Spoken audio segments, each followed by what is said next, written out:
भारत के माननीय प्रधानमंत्री जी ने दुनिया को वो राज दे दिया है जिस राज को दुनिया जानना चाह रही थी कि कल तक जो आदमी काला कलौटा था आज वो इतना गोरा चिट्टा कैसे हो गया है, इतनी खूबसूरती और इतना हेल्दी आदमी कैसे हो गया है। प्रधानमंत्री माननीय नरेंद्र मोदी जी ने खुद बताया कि वो रोज 2 किलो गाली खाते हैं।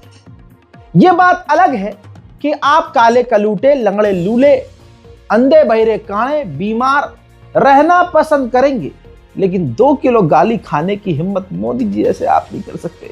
और मुझे किसी ने पूछा था, मोदी जी आपके स्वास्थ्य का क्या राज है? मैंने कहा मैं डेली 2 किलो गाली खाता हूं। हम प्रधानमंत्री माननीय नरेंद्र मोदी जी की मानसिक स्थिति समझ सकते हैं। भाई, जिस आदमी का नाम एप्स्टीन फाइल में आ गया हो, जिसके बारे में ये राज खुल गया हो कि एप्स्टीन के कहने पर इजराइल में जाकर, क्या कह दिया, इजराइल में जाकर अमेरिका को खुश करने के लिए नाचे, ऐसे इल्जाम अगर एक मासूम सीधे साधे आदमी पर लगेंगे तो बयान तो ऐसे मुंह से कुछ भी निकल जाएगा। भारत के अंदर हो क्या रहा है, बड़ा अजीब मरहला है दोस्तों। जिसको पप्पू कहा जाता है, बीजेपी आईटी सेल ने लाखों करोड़ों खर्च करके और पूरी आईटी सेल लगाकर पिछले कई सालों में एक पढ़े लिखे इंसान को पप्पू घोषित किया। हालांकि बाप उनका ही पप्पू है और सारी दुनिया में आज साबित हो गया कि गप्पू भी यही है, पप्पू भी यही है और भूतिया बनाने की मशीन ये है। लेकिन पैसे की ताकत और बेरोजगारों को 5 रुपया पर ट्वीट देकर काम पर लगाकर एक पढ़े लिखे आदमी को पप्पू बना दिया। ठीक है, लेकिन आज उसी राहुल गांधी पप्पू से गप्पू डरता हुआ नजर आ रहा है। बड़ा अजीब मरहला है। यह मंजर तब का है।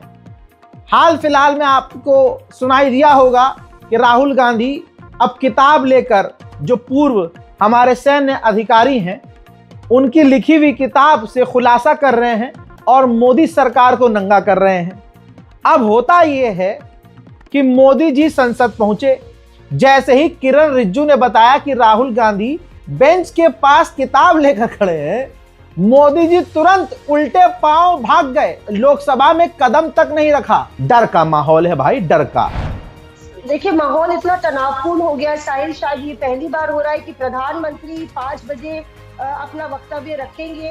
ये ऐलान होने के बाद प्रधानमंत्री लोकसभा के भीतर नहीं आते हैं और उनका 5 बजे का जो एड्रेस है, संबोधन है, वो पोस्टपोन हो जाता है। तो लगातार जिस तरह से तनाव बढ़ता चला जा रहा है, सुबह से लेके अब तक, और निशिकांत दुबे का जिस तरह से किताब दिखाना जो है उसको वो गैर नागवार गुजरा है विपक्ष को। प्रियंका गांधी ने कह दिया है कि अगर राहुल गांधी को बोलने नहीं दिया जाता है तो हम उनको भी नहीं बोलने देंगे। तो इससे ये साफ है कि स्थिति बिल्कुल एक डेडलॉक पर आके टिक गई है और 5 बजे जो भाषण प्रधानमंत्री का एड्रेस होना था वो। हजरात, कितनी बेइज्जती की बात है। सोचिए, कई साल पैसा खर्च करके अंधभक्तों को गोबर चटा के उनके दिमाग में डाला गया कि प्रधानमंत्री मोदी का सीना 56 इंच का है, छाती 56 इंच की है। ये सिखाया गया, प्रमोट किया गया कि मोदी झुकता नहीं है किसी के आगे। यह बताया गया कि मोदी जी की लाल आंख है। यह समझाया गया कि वो शेर है।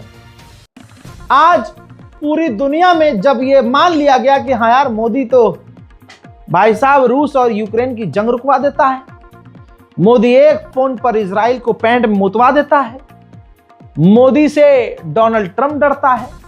व्हाट्सएप यूनिवर्सिटी में यह दिखाया गया, समझाया गया, पूरी दुनिया में फर्जी हवा चलाई गई। आज जब संसद में मोदी जी की टांगे कांप रही थी जाने से, तो उनके बचाव में आरएसएस का आज का संसद का सभापति, जिसका चेहरा हर बार बताता है कि जब विपक्ष बोलता है तो मुंह सड़ जाता है, और जब समझ रहे हैं, जब मोदी जी और मोदी का कोई नेता बोलता है तो दांत खिले रहते हैं, हाँ, आंखें छोटी हो जाती हैं, इतना बड़ा मुंह खुलता है मुस्कुराते हुए।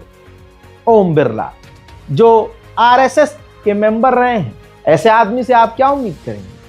उसने बचाव में क्या बोला? जो 56 इंच का है, जो निडर है, बेखौफ है, महाराणा प्रताप का फॉलोवर है, मिट्टी का शेर, मतलब शेर है।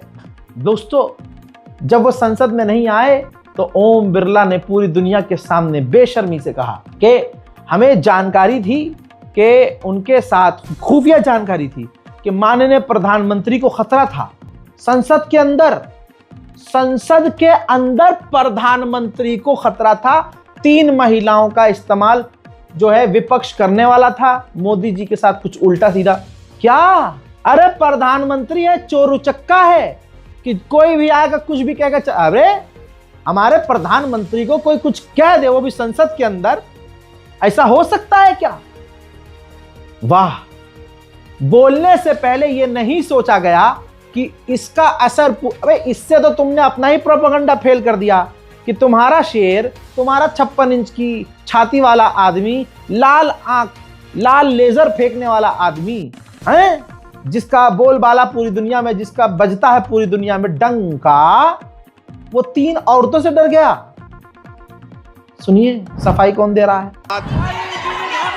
जब सदन के नेता को सम्मानीय महामहिम राष्ट्रपति के अभिभाषण पर जवाब देना था, तो मेरे पास पुख्ता ऐसी जानकारी आई कि कांग्रेस पार्टी के कई सदस्य माननीय प्रधानमंत्री जी के आसन पर पहुंचकर कोई भी अप्रत्याशित घटना कर सकते थे। ये दृश्य मैंने सदन में देखा भी सही। अगर ये घटना हो जाती तो ये अत्यंत अप्रिय दृश्य देश के लोकतांत्रिक परंपराओं को तार-तार कर देता। इसको टालने के लिए मैंने माननीय प्रधानमंत्री से आग्रह किया कि उन्हें सदन में नहीं आना चाहिए, और सदन के सभापति होने के नाते। अब जरा ये सोचिए, इस चीज से हमारे भारत के प्रधानमंत्री का कितना अपमान हुआ होगा। जब दुनिया इस वीडियो को देख रही होगी, जो ये संसद का वीडियो है, सोचिए वो क्या कह रही होगी कि अभी तक तो इनको हीरो बताया जा रहा था, आज ये 3 महिलाओं से डर गए।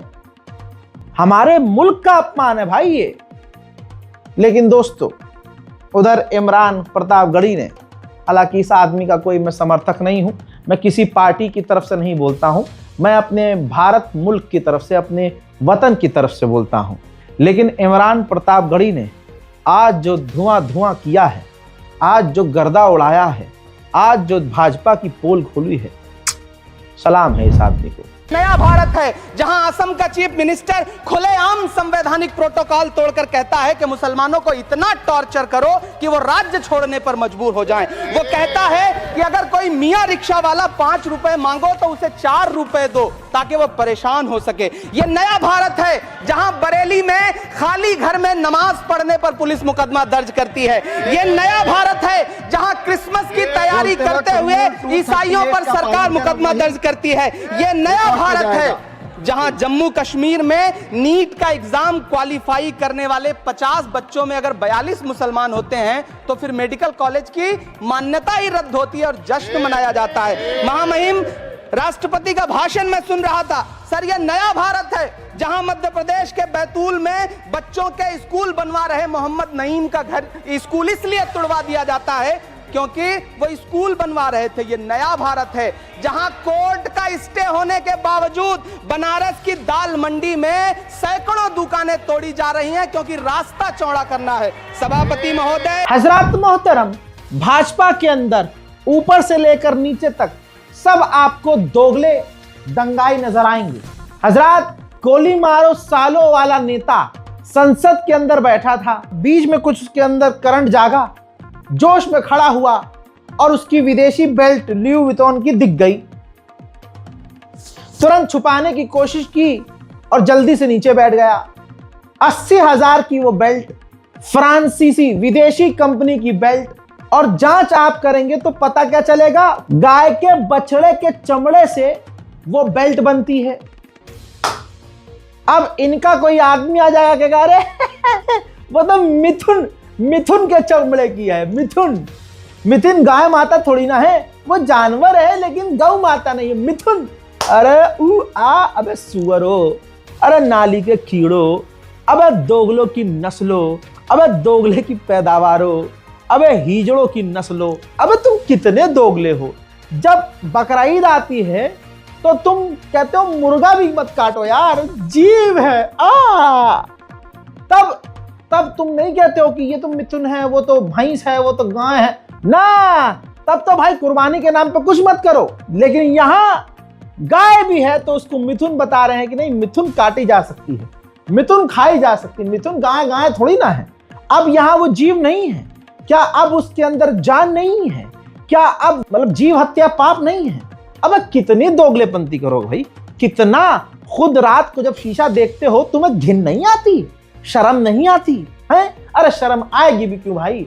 अरे जो गाय के गू को खाते हैं, गाय के पेशाब को पीते हैं और बताते हैं इससे कैंसर का इलाज है, उन आदमी से, उस झुंड से आप क्या बहस करोगे। वहीं उत्तराखंड के कोटद्वार में मोहम्मद दीपक के मामले में एक खास समुदाय बौखला गया है, क्योंकि बहुत लंबे समय के बाद एक मां के पेट से जन्मे सच्चे राम भक्त, शिव भक्त, हनुमान भक्त ने सच का साथ दिया, अन्याय के खिलाफ आवाज उठाई।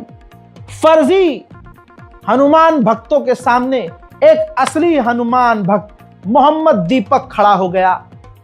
यह बात आतंकवादियों को पसंद नहीं आई, जो प्रभु श्री राम का नाम लेकर, जो हनुमान का नाम लेकर आतंक मचाते हैं। जब उनका सामना असली हनुमान भक्त से हुआ, इनकी लंका में आग लगी। फिर ये 100-200 कुत्तों के झुंड की तरह एक हनुमान भक्त को पीटने पहुंचे। उत्तराखंड की पुलिस पूरी तरह से उनका साथ दे रही है। आपने यकीनन अजीत अंजुम भाई का तमाम अपडेट और वीडियो देखा होगा, जिसमें साफ साबित हो गया है कि पुलिस वालों की मंशा क्या है। उस दंगाइयों को, भाजपाइयों को बचा रही है पुलिस, और उल्टा दीपक कुमार के खिलाफ एफआईआर कर दिया गया है। दिल्ली से या कोई और पत्रकार जब वहां जा रहा है तो उनको पुलिस रोक रही है, लेकिन आतंकवादी दक्ष चौधरी खुले में क्योंकि ये टिकटॉक या जो अपनी अम्मा और बहन को लेकर नाचता था पहले टिकटॉक पर, वो वीडियोस आपने देखे होंगे यकीनन। आज जब ये देख रहा है कि अरे मोहम्मद दीपक मोहब्बत फैलाकर हक की बात, हमें मेहनत करनी पड़ती है, नफरत फैलानी पड़ती है, हथियार बांटने पड़ते हैं, इस्लाम को गाली बकनी पड़ती है, अपना चूतड़ घिसने पड़ते हैं। ये सब कुछ करने के बाद हम इतने फेमस नहीं हो पा रहे हैं। एक हनुमान भक्त एक मुसलमान का साथ देकर पूरी दुनिया में इज्जत पा गया, ऐसे तो ये पागल हो गया। अब ये धमकी दे रहा है, अब ये कोटद्वार पहुंचने की बात कर रहा है। अब मैं पूछना चाहूंगा कोटद्वार पुलिस से, इतने ईमानदार हो तुम, इसे आने दोगे? आने दोगे तुम? जब तुम्हें सामने से दिख रहा है कि ये दंगा मचाने वाले कौन है, तो अज्ञात के नाम पर एफआईआर, तो तुम्हें दक्ष चौधरी भी पहचान में नहीं आएगा।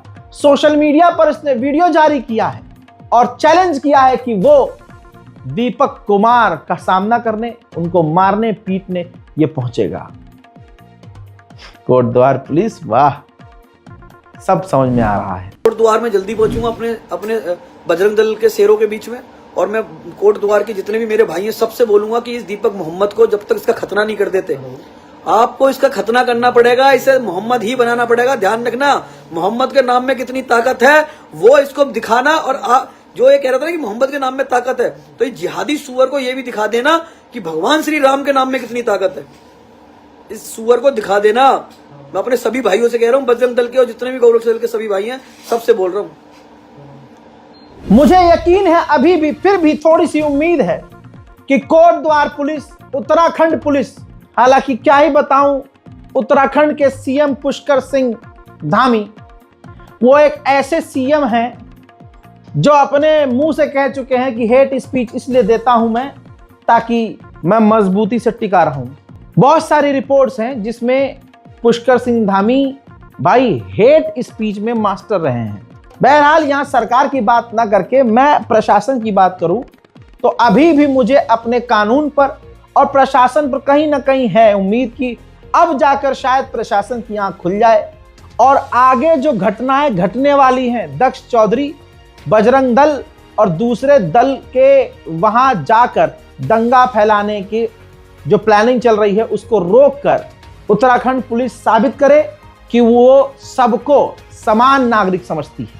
शांति बहाल करने वाले के खिलाफ एफआईआर ना करे, एक बुजुर्ग के साथ अन्याय होने पर उसका साथ देने पर उस व्यक्ति को अपराधी ना माने, बल्कि दंगाइयों का सामना करने वाले उस दीपक कुमार की बात को समझे। हमें उम्मीद है, हमें अपने संविधान पर भरोसा है। अब सुनिए यूपी, पूरे भारत में हो क्या रहा है। यूपी के इटावा में एक बीएलओ चुना गया।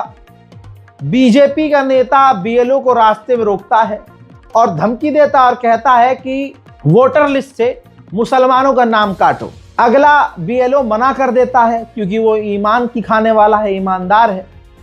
इस पर उसे धमकाया जाता है और क्या होता है अपने कानों से सुन लीजिए। आपका अश्विनी कुमार, पिताजी का नाम श्री जगदीश सिंह। अच्छा, आपका क्या पद है इस क्षेत्र में? मैं सर प्राथमिक विद्यालय रामपुरा मौज में सहायक अध्यापक पद पे हूँ। अच्छा, और अभी जो SIR में विशेष इसमें अभियान में BLO बनाया गया मौज में। अच्छा, फिर आज आपके साथ क्या घटना हुई? आज मैं सर नगला चौपला से नोटिस बांट के घर नोटिस बांट रहा हूँ सर, एक सप्ताह से लगभग। हाँ। और मैं नगला अर्जू की तरफ जा रहा था। हाँ। मुगलपरा नगला अर्जू के बीच में बाइक से मैं जा रहा था तो अचानक एक कार रुकी और उन्होंने, उसमें 3-4 लोग थे। कौन कौन था? उसमें ध्रुव कटेरिया हाँ। आगे बैठे थे, ड्राइवर था, और एक उदय प्रताप कटेरिया थे। हाँ। पुत्र काशीराम। हाँ। इन्होंने सर कहा कि आप रुको और ये मुसलमानों के जो है बल्क में जो वोट आए हैं, हाँ। हाँ। इन पे आप साइन करो और इस पे रिसीविंग करके इन वोटों को यहाँ से हटाओ। ये लोग यहाँ रहते नहीं हैं, इनके वोट काटिए। वो लोग यहाँ पे रहते हैं? नहीं, कुछ लोग उनके वोट मैंने बनाए हैं, अभी वर्तमान में रह रहे हैं। अच्छा। 2-4 लोग नहीं रह रहे, तो मैंने कहा इस पे मैं जांच करूंगा, उच्च अधिकारियों को बताऊंगा। दीपक कुमार ने ऐसा काम कर दिया है। देखिए, एक बात मैं कहता था कि सिर्फ बॉडी बनाने से कुछ नहीं होता, जिगर होना चाहिए। ये एक आदमी ऐसा दिखा है जिसकी बॉडी भी है और सीने में जिगरा भी है। मैं हमेशा तंज कसता हूं कि भाई ये जो बॉडियां, तुम, हालांकि मेरा सामना भी जब मुसलमानों से होता है, ऐसे जो बड़ा बहुत तगड़ी बॉडी उडी बनाए रहते हैं, रील, बस बॉडी बनाकर रीलबाजी करते हैं मुसलमान लड़के और कुछ नहीं करते।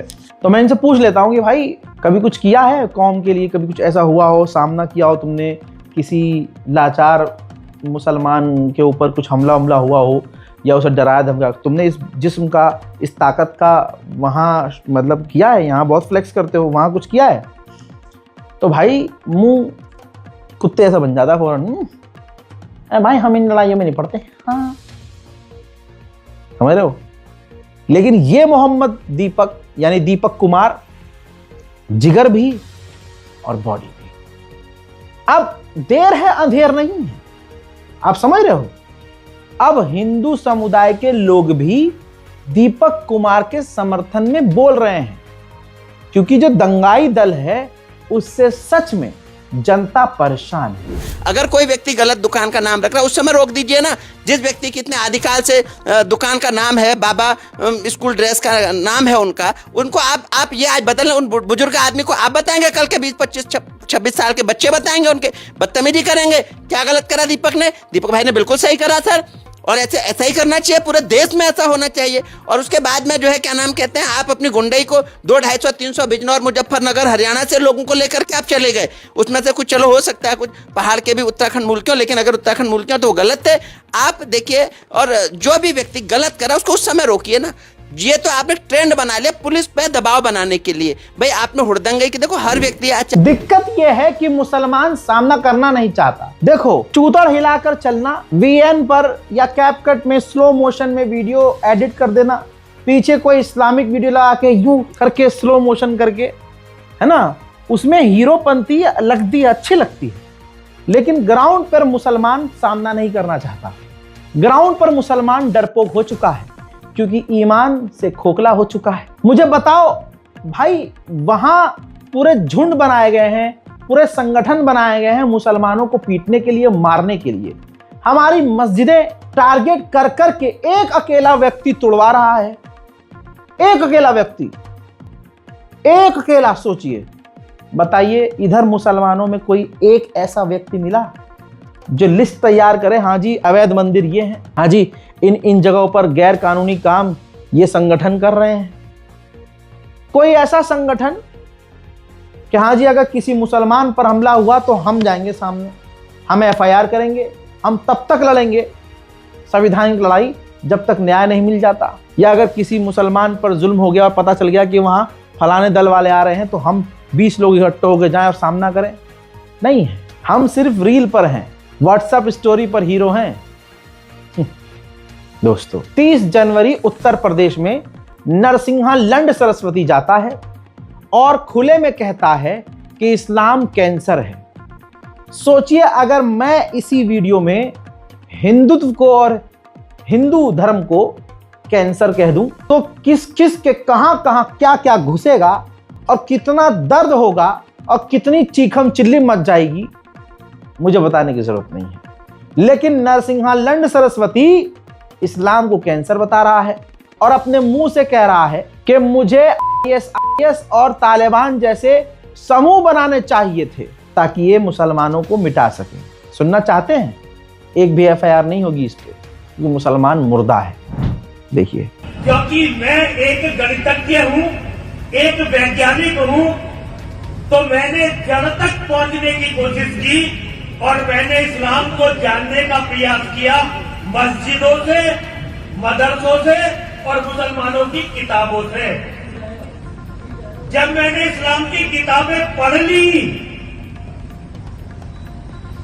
तब मुझे लगा कि भाई ये तो धरती का कैंसर है और इसे मिटाना बहुत जरूरी है। तो मैंने इस्लाम से लड़ना शुरू किया। एक गलती हुई मेरे से जीवन में, मैं हिंदू संगठनों में चला गया, वरना मुझे वही होना था जो तक्षय ने कहा। मुझे डाकुओं के गिरोह बनाने थे, मुझे IS बनाना था, मुझे तालिबान बनाना था, मुझे जैसे। इसी तरह से बुलंदशहर में एक फ्लॉप एक्ट्रेस, फ्लॉप जो कल तक सब कुछ दिखा रही थी, हैं, जिंदगी में नंगी होके उसे कुछ नहीं मिला, एक्टिंग चल नहीं पा रही थी, तो उसने सोचा कभी हिंदुत्व वाली एक्टिंग करती हूँ, हिंदुत्व शेरनी की एक्टिंग करती हूँ, फेमस हो जाऊंगी। क्योंकि ऐसे तो नहीं हो पाया काम, तो अब जहर फैलाने लगी। बुलंदशहर जाती है, हैं, भगवा चोला पहनती है और कहती है कि लोग लाखों के मोबाइल खरीदते हैं लेकिन 500 रुपये वाला असलहा नहीं खरीदते जिससे नारियल काट दिया जाता है। आप समझ रहे हैं? अब इनकी आम जिंदगी और मेंटोस जिंदगी दोनों एक साथ देखिए और मजा लीजिए। तो अगर आप सब लोग जो आज तालियां बजा रहे हैं, आप सब मेरे से अग्री कर रहे हैं, मैं आपसे सिर्फ एक दरख्वास्त करती हूँ कि हम अपने महंगे महंगे फोन खरीद लेते हैं 30-30 हजार के, 40-40 हजार के, 1-1 लाख के, 2-2 लाख के। मैं आपसे सिर्फ एक दरख्वास्त करती हूँ कि आप 500-500 रुपए के जो नारियल काटने वाले, हरे हरे नारियल काटने वाले अस्त्र शस्त्र होते हैं, वो भी अपने घर पर रखिए, क्योंकि ये मोबाइल फोन इन जिहादियों से आपको नहीं बचाएगा। जब वो घरों को लूटने आएंगे, आपकी बेटियों को उठाने आएंगे, तब ये मोबाइल फोन, ये रील, ये सब आपको नहीं बचाएंगे। तो आप मुझसे वादा करते हैं या नहीं? तो जोर से बोलिए जय श्री राम, जय श्री राम, हर हर वंदे। देख लिया, मैं कुछ नहीं बोलूंगा, आपने अपनी आंखों से देखा। उधर कश्मीर का अपडेट ये है कि करंट गवर्नमेंट में बड़े नेता हैं, खुद बता रहे हैं, इस गवर्नमेंट में जहां जहां आतंकवादी नहीं पहुंच पाते थे वहां पहुंच रहे हैं। हालात 2014 के बाद से और बदतर हुए हैं और ये सच है दोस्तों, सुन लीजिए। तो कहा गया था कि 2019 के बाद ये सिलसिला बंद हो जाएगा, लेकिन अब 26 शुरू हुआ है, लेकिन बंद नहीं हो रहा। उल्टा वो इलाके जो 2014-15 से पहले पूरी तरह से टेरर से मुक्त थे, वहां पे ये घटनाएं देखने को मिल रही हैं। अब उधमपुर में ये कैसे पहुंचे, कब से पहुंचे, इन चीजों का कहीं ना कहीं तो जवाब हमें मिलना होगा। एक बात क्लियर है, मुसलमान जब तक सामना करना नहीं छोड़ेगा, डरना नहीं छोड़ेगा इन सुअरों के झुंड से, तब तक ये यही करते रहेंगे।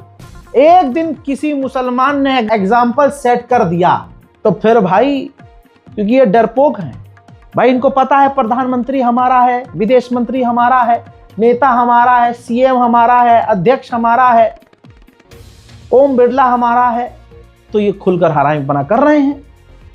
एक बार अगर कोई मुसलमान एग्जाम्पल सेट कर दे, जैसे इस भाई ने किया है। महाराष्ट्र के एक इलाके में एक शेख साहब रोज एक ही रास्ते से आते जाते थे। एक दिन भाई आतंकियों की भीड़ ने इन्हें वहां घेर लिया। मुसलमान है, देखा है और रोक लिया। लेकिन भाई इस शेख ने भीड़ देखी, इसे कहते हैं असली शेख, डरा नहीं। ये होता है ईमान वाला। भाई ऊंची आवाज में बोला, क्यों रोका? तुम्हारा कोई काम है? तुम क्यों तलाशी लोगे? ठीक है तुम रोको मुझे, लेकिन चेकिंग के लिए पुलिस को बुलाओ। तुम्हें किसने अधिकार दिया कि तुम मुझे रोको, चेक करो? मेरे दिल में क्या चोर है? तुम पुलिस बुलाओ, चेक करवाओ। भाई एक अकेला शेर, और ये यकीन के साथ कह सकता हूं, अगर इस व्यक्ति के ऊपर हमला होता तो ये उस मिजाज का आदमी है जिस मिजाज का हर मुसलमान को आज हो जाना चाहिए, कि अगर उस पर हमला होता, 20 लोग हमला करते, ये एक अकेला आदमी उन 20 में से एक को तो झपट लेता और जहां दांत गाड़ता 2 किलो गोश्त बाहर घसीट लेता। जान बचाने का अधिकार है, संवैधानिक अधिकार है। जब तुम्हारी जान पर खतरा हो, जब तुम पर हमला हो, तो जान बचाने के लिए तुम जो चाहे कर सकते हो। यह हमारे संविधान में जाकर अपने एडवोकेट से, वकील से, मोहल्ले में हर गली में वकील है, आज पूछिएगा जाकर। ये वीडियो देखिए, सबक लीजिए। मेरे को कानून से मत सिखाना। तुम्हारे को क्या बोल रहा है? ज्यादा तुम कानून से करो, मेरे से मत करो। पुलिस वाले रोकी ना, पुलिस वाले रोके, लेकिन तुम आगे रोकेंगे। तुम्हें तुम क्या बोल रहे? फिर पुलिस वालों को बोला धंधा बंद करने का। हफ्ता खा रहे, सब खा रहे। क्या बोल रहा है? बात सुन रहे क्या मेरी? मैंने जैसा प्रेम भाई मेरे पहले बात सुन। तुम रोको, मेरे को रोको, तुम्हारा अधिकार हुआ तो रोको, लेकिन तुम्हारे पास में सत्ता दी भी पुलिस वालों ने, तो तुम पकड़ो।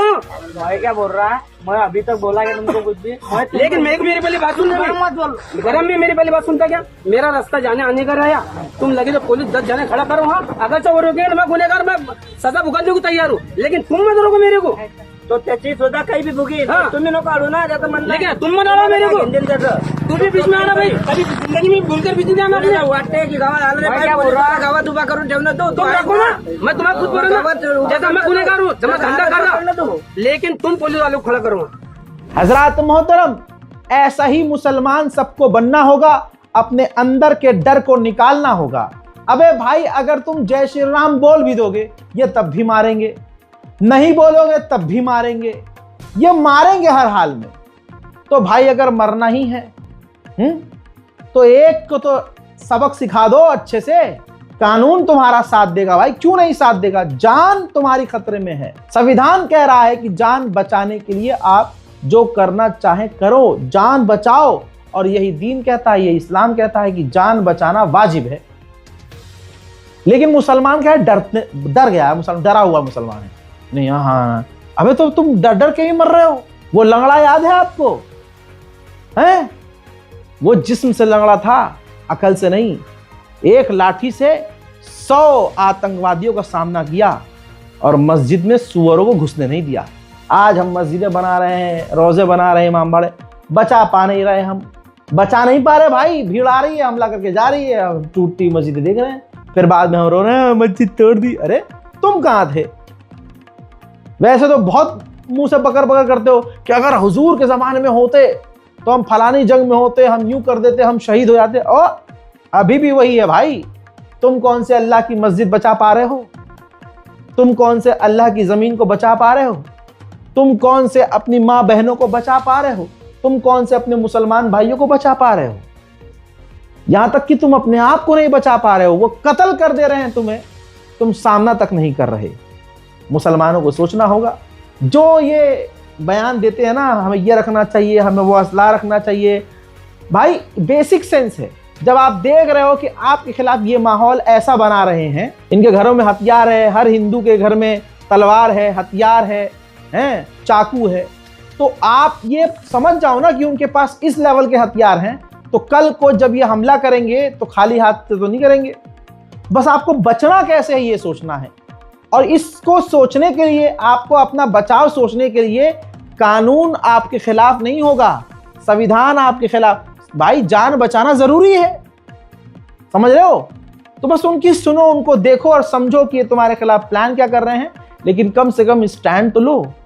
हमारे बड़े बुजुर्ग कहाँ हैं भाई? बड़े बड़े जो नेता बनते हैं, ऐसे लोगों पर एफआईआर क्यों नहीं होती है? जब तक कोई मुसलमान मर नहीं जाता, दूसरा मुसलमान बोलता नहीं है। यह भी हकीकत है जो आज पौड़ी गढ़वाल में हो रहा है दीपक कुमार के साथ।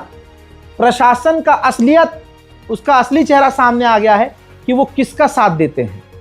इसी तरह से उत्तर प्रदेश में कैफे के अंदर एक हिंदू बच्ची के ऊपर आतंकी हमला करने वाली भीड़, और उस आतंकी भीड़ को पूर्व बीजेपी का नेता लीड करने वाला बजरंग दल का आतंकवादी ऋषभ चौधरी, जो एक बड़े कांड के बाद गुंडा एक्ट उस पर लगा और उसको जिला बदर कर दिया। वो कोर्ट में पेश हुआ, जेल में गया, बड़ा बवाल होने के बाद आज अच्छा पुलिस इसको पकड़ भी नहीं पा रही थी, है ना।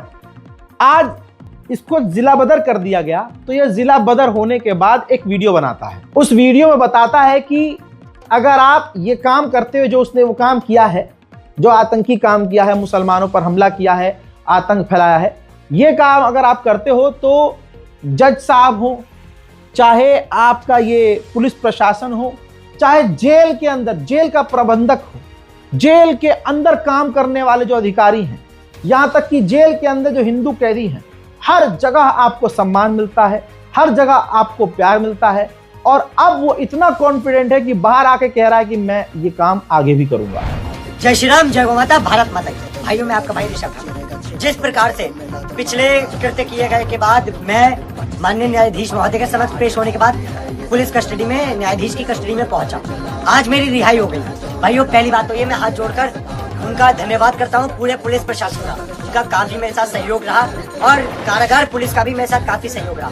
भाइयों, मैं आपको इस बात से अवगत कराना चाहता हूँ कि आप अपने देश धर्म के लिए जब लड़ोगे, और कहीं ना कहीं अगर आप गलती से या कुछ ऐसी चीजें होती है जिसके बाद आप जेल पहुंच जाते हो, तो आपको वहाँ भी सम्मान मिलता है। जेल में जितने भी हिंदू भाई थे, उनका पूरा ही मुझ पे समर्थन रहा। भाइयों, मैं आपको ये बात बताना चाहता हूँ, और साथ ही आप ही के साथ साथ मैं पूरी बरेली की जनता को ये बात बताना चाहता हूँ कि जितने मुसलमान देश विरोधी, धर्म विरोधी, जिहादी मानसिकता रखने वाले कटमुल्ले ये बात ये सोच रहे थे कि मैं जेल जाने के बाद मेरा मनोबल टूट। अब बताइए, ऐसे का सामना कौन करेगा? तो मुसलमानों को अब जिगर पक्का करना पड़ेगा। शासन प्रशासन की यही औकात है, ये खुद उसकी औकात खोल रहा है। ऋषभ ने खुद बताया है कि किस तरह से प्रशासन सपोर्ट करता है इन्हें, शुक्रिया अदा कर रहा है, लचक लचक के बल खा के। सुन लिया ना आपने? अब कुछ बचा? मुसलमानों को एक समुदाय कामयाब नहीं देख सकता। 3 दिन पहले का मामला है, मथुरा में एक स्कूल के अंदर सिर्फ जो प्रिंसिपल है वो मुसलमान था, बाकी सब जो टीचर्स हैं वो हिंदू।